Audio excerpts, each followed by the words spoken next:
Hello मेरे दोस्तों, आप सबको को गति क्लासेस में स्वागत। आप सबको से रिक्वेस्ट है कि अगर आपको वीडियो पसंद आए तो वीडियो को लाइक करें और गति क्लासेस को जरूर सब्सक्राइब करें। चलिए, इस टॉपिक में हम लोग देखते हैं कुछ ऐसे प्रेजेंट इंडेफिनिट टेंस के सेंटेंसेस को जिसमें ऑब्जेक्ट लगा हो, मतलब अदर वर्ड लगा हो। इससे पहले हम लोग कुछ वीडियोस देखे जो एक्सरसाइज नंबर 1, 2, अभी हम लोग 3 देखने जा रहे हैं। इससे पहले 1, 2 में है कि कुछ टिपिकल सेंटेंसेस जिसका हमने हिंदी से अंग्रेजी में अनुवाद किया है, उसी को बेसिस मानते हुए कुछ आगे हम लोग इस सीरीज को बढ़ाते हुए एक्सरसाइज नंबर 3 को देखते हैं। एक्सरसाइज 3 में क्या है इंपॉर्टेंट, इसमें क्या है, कुछ ऑब्जेक्ट लगे हुए हैं, उस ऑब्जेक्ट को ध्यान में रखते हुए जैसे कुछ रिवीजन हम लोग कर लें। जैसे सिंगुलर सब्जेक्ट के साथ सिंगुलर वर्ब तथा प्लूरल सब्जेक्ट के साथ प्लूरल वर्ब। अपने वर्ब अपने असली रूप में क्या होते हैं, प्लूरल होते हैं, यानी V1 होते हैं। उसमें एस लगाकर V5 यानी सिंगुलर बनाया जाता है। जैसे प्रेजेंट इंडेफिनिट टेंस का पहचान होता है ताहे तीहे तेहे लगा हो, उसे हम प्रेजेंट इंडेफिनिट टेंस कहते हैं। अभी हम लोग पढ़ रहे हैं अफर्मेटिव सेंटेंस का, जिसमें हम लोग पूर्ण विराम का यूज होता है और यानी कि सेंटेंस के अंत में क्या लगाते हैं, फुल स्टॉप लगाते हैं, उसे हम अफर्मेटिव सेंटेंस पढ़ रहे हैं। नेक्स्ट हम लोग वीडियो में देखेंगे negative sentence, interrogative sentence, interrogative negative sentence को, लेकिन अभी फिलहाल हम लोग अफर्मेटिव सेंटेंस पे फोकस करते हैं। क्या है, मैं रोटी खाता हूं, किस सेंटेंस में है, यानी प्रेजेंट इंडेफिनिट टेंस में है। कैसे, ताहे तीहे तेहे लगाए, यानी कि ये किस टेंस में है, प्रेजेंट इंडेफिनिट टेंस में है। तो प्रेजेंट इंडेफिनिट टेंस बनाने का नियम क्या होता है, सब्जेक्ट प्लस V1 या V5 प्लस अदर वर्ड और फुल स्टॉप। किसके लिए, तो अफर्मेटिव सेंटेंस के लिए। वो आपका मास्टर की हो गया। चलिए इस एग्जांपल को हम लोग देखते हैं। इस एग्जांपल में क्या है, मैं रोटी खाता हूं, कौन रोटी खाता है, तो मैं, सब्जेक्ट का तो चुनाव हो गया। ताहे तीहे लगाए, प्रेजेंट इंडेफिनिट में हो गया। ये दो चीजें हमको पता लग गया। अब क्या है, इसमें सबसे फर्स्ट हमको सब्जेक्ट मिल गया। कौन है सब्जेक्ट, तो मैं खाता हूं, क्या करता हूं, तो वर्ब यानी क्रिया हो गया। ये बचा हुआ क्या होगा, अदर वर्ड, जिसे हम लोग ऑब्जेक्ट बोलेंगे। ये पूर्ण विराम है, यानी कि फुल स्टॉप अफर्मेटिव में है। ठीक, तो आपका subject plus verb plus other word, उस पैटर्न पे हम लोग इसको बैठाते हैं। सब्जेक्ट क्या है, आई क्या है आपका, फर्स्ट पर्सन सिंगुलर नंबर, यानी फर्स्ट पर्सन है। फर्स्ट पर्सन के साथ हमेशा क्या लगता है, V1 का प्रयोग किया जाता है। आई क्या है, खाता हूं, आई ईट। ठीक है, अब अदर वर्ड प्लस में क्या है, अदर वर्ड क्या है, रोटी। अब देखो रोटी का इंग्लिश क्या होता है कि केवल एक बड़ा सा रोटी आप तो उठा के नहीं खा जाएंगे। अगर बड़ा सा रोटी है इसको तो नहीं खाएंगे, इस रोटी को बाई पार्ट आप पार्ट करेंगे, जो पार्ट में करें। ठीक है, तो रोटी के साथ हमेशा क्या होता है, I eat a piece of bread होता है। I eat a piece of bread. Clear, I eat a piece of bread. अब देखिए, मैं चाय पीता हूं, ध्यान से देखो, कौन चाय पीता है, तो मैं। ताहे तीहे लगाए, प्रेजेंट इंडेफिनिट बनाने के लिए हम सब्जेक्ट V1 या V5 प्लस अदर वर्ड। तो इसमें सब्जेक्ट कौन हो गया, आई क्या है, फर्स्ट पर्सन सिंगुलर नंबर, तो फर्स्ट पर्सन के साथ V1। चाय पीने का इंग्लिश क्या होता है, टेक। अब देखो ध्यान से, टेक्स नहीं होगा, क्यों कि फर्स्ट पर्सन है, फर्स्ट पर्सन के साथ V1। I take a tea, I take a tea. मैं पत्र लिखता हूं, मैं क्या हो गया इसमें, फर्स्ट पर्सन सिंगुलर नंबर, तो ये फर्स्ट पर्सन सिंगुलर नंबर के साथ क्या होता है, V1 का प्रयोग, तो आई। ठीक है, यानी इसमें सब्जेक्ट मैं हो गया, पत्र आपका ऑब्जेक्ट हो गया, लिखता हूं वर्ब हो गया। आई क्या होगा, राइट ए लेटर। ठीक है, आई राइट ए लेटर। समझ में आया, ये आपका अदर वर्ड लग रहा है। अब देखें, हम लोग क्रिकेट खेलते हैं, हम लोग क्या है, फर्स्ट पर्सन का प्लूरल नंबर है, तो फर्स्ट पर्सन जहां आया वहां पे क्या लगेगा, वहां पे V1 का प्रयोग। हम लोग क्रिकेट खेलते हैं, कौन क्रिकेट खेलता है, तो हम लोग, तो वी प्ले, क्या चीज खेलते हैं, क्रिकेट, तो क्रिकेट के पहले आर्टिकल का प्रयोग नहीं करेंगे, वी प्ले क्रिकेट। कहीं कहीं दी का प्रयोग हो जाता है, ठीक है, लेकिन आर्टिकल एन का प्रयोग नहीं होता है। जैसे तुम गाना गाते हो, इसमें क्या है, तुम, आप कौन गाना गाता है, तुम, तो ये आपका सब्जेक्ट हो गया। गाते हो, ये आपका वर्ब हो गया। गाना का इंग्लिश क्या होगा, सॉन्ग, यानी कि ये आपका अदर वर्ड हो गया। तो उसमें हम लोग पैटर्न पे बैठाते हैं। क्या है, तुम गाना गाते हो, तो तुम का इंग्लिश क्या होगा, यू। क्या करते हो, तो गाते हो, यू सिंग। सिंग्स नहीं होगा, सेकंड पर्सन सिंगुलर नंबर होते हुए सेकंड पर्सन है, सेकंड पर्सन के साथ हमेशा क्या किया जाता है, V1 का प्रयोग किया जाता है। तो you sing a song. Clear. अब इसके आगे हम लोग देखते हैं 6 नंबर में क्या है, आप दिल्ली जाते हो। तो अगर आप दिल्ली जाते हो, इसका मतलब कौन दिल्ली जाता है, आप, तो यानी कि ये आपका हो गया सब्जेक्ट। ठीक है, कहाँ जाते हो तो दिल्ली, यानी कि अदर वर्ड हो गया। ये क्या हो गया आपका वर्ब हो गया, subject plus verb plus other word लगाए। सब्जेक्ट क्या है आपका सेकेंड पर्सन है, सेकेंड पर्सन के साथ हमेशा V1 का प्रयोग। जाना के इंग्लिश गो, ना कि गोज होगा, क्या होगा गो। कहाँ जाते हो तो टू द प्रीपोजिशन गो के बाद आता ही आता है, कहीं कहीं नहीं आता, जैसे होम के पहले नहीं आता है। You go to Delhi, Delhi आपका कैपिटल लेटर से होगा, ठीक है। आप लोग क्या है, आप लोग दूध पीते हो, क्या है आप लोग दूध पीते हो, कौन दूध पीता है तो आप लोग, आपका सब्जेक्ट निकल के आ गया।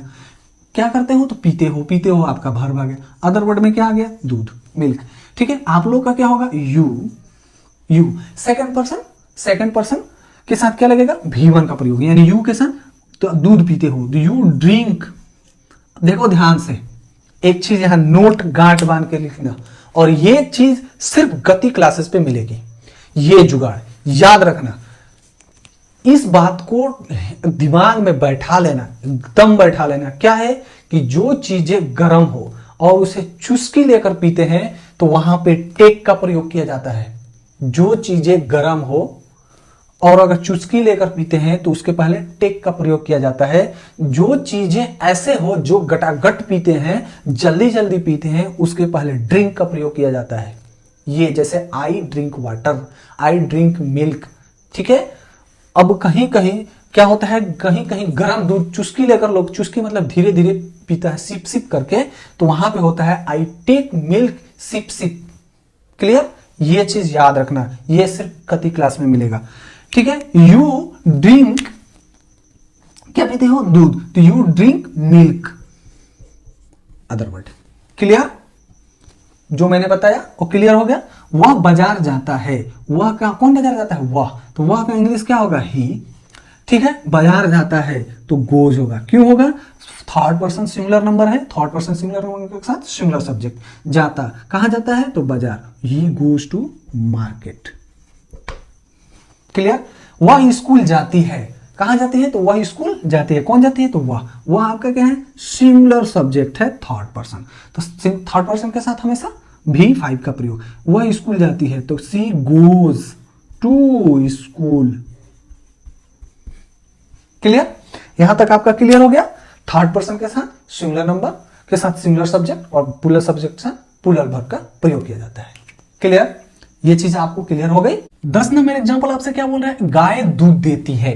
क्या है, गाय दूध देती है। कितनी गाय की बात हो रही है यहाँ पर, सिंगल, यानी कि सिंगुलर सब्जेक्ट की बात हो रही है।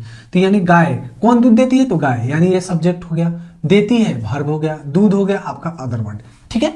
तो सब्जेक्ट प्लस V1 या V5 प्लस अदर वर्ड। तो सब्जेक्ट क्या है, कहते हैं द काऊ, द काऊ क्या करती है तो दूध देती है, तो देने का इंग्लिश गिव। अब ध्यान से देखो, सिंगुलर सब्जेक्ट है तो सिंगुलर सब्जेक्ट से सिंगुलर वर्ब, तो क्या हो जाएगा द काऊ गिव्स, क्या करती है तो मिल्क, यानी कि दूध देती है, गिव्स मिल्क, अदर वर्ड आपका लग गया। यानी ये हो गया आपके सब्जेक्ट V1 या V5 प्लस अदर वर्ड। अगर आपको नहीं समझ में आ रहा है तो इस पर मैं हाईलाइट कर देता हूं, आपको क्लियर समझ में आ जाएगा। ये आपका सब्जेक्ट हो गया, ये V5 हो गया, ये आपका क्या हो गया अदर वर्ड हो गया। क्लियर, अब है कि गाय दूध देती है, क्या करती है गाय दूध देती है। तो गायें क्या कितनी है, बहुत सारी है, तो बहुत सारी का मतलब क्या हो गया प्लूरल सब्जेक्ट हो गया। तो यानी ये सब्जेक्ट हो गया, देती है भी वर्ब हो गया, यह क्या हो गया आपका अदर वर्ड हो गया। तो जब इसका हम सेंटेंस का अगर ट्रांसलेट करेंगे तो क्या होगा, सब्जेक्ट काउस, काउस क्या होगा गिव होगा कि गिव्स होगा, गिव होगा, क्यों प्लूरल सब्जेक्ट सा plural verb, cow give milk. Clear, यानी कि ये आपका क्या हो गया सब्जेक्ट हो गया, ये आपका V1 हो गया, ये आपका क्या हो गया अदर वर्ड हो गया।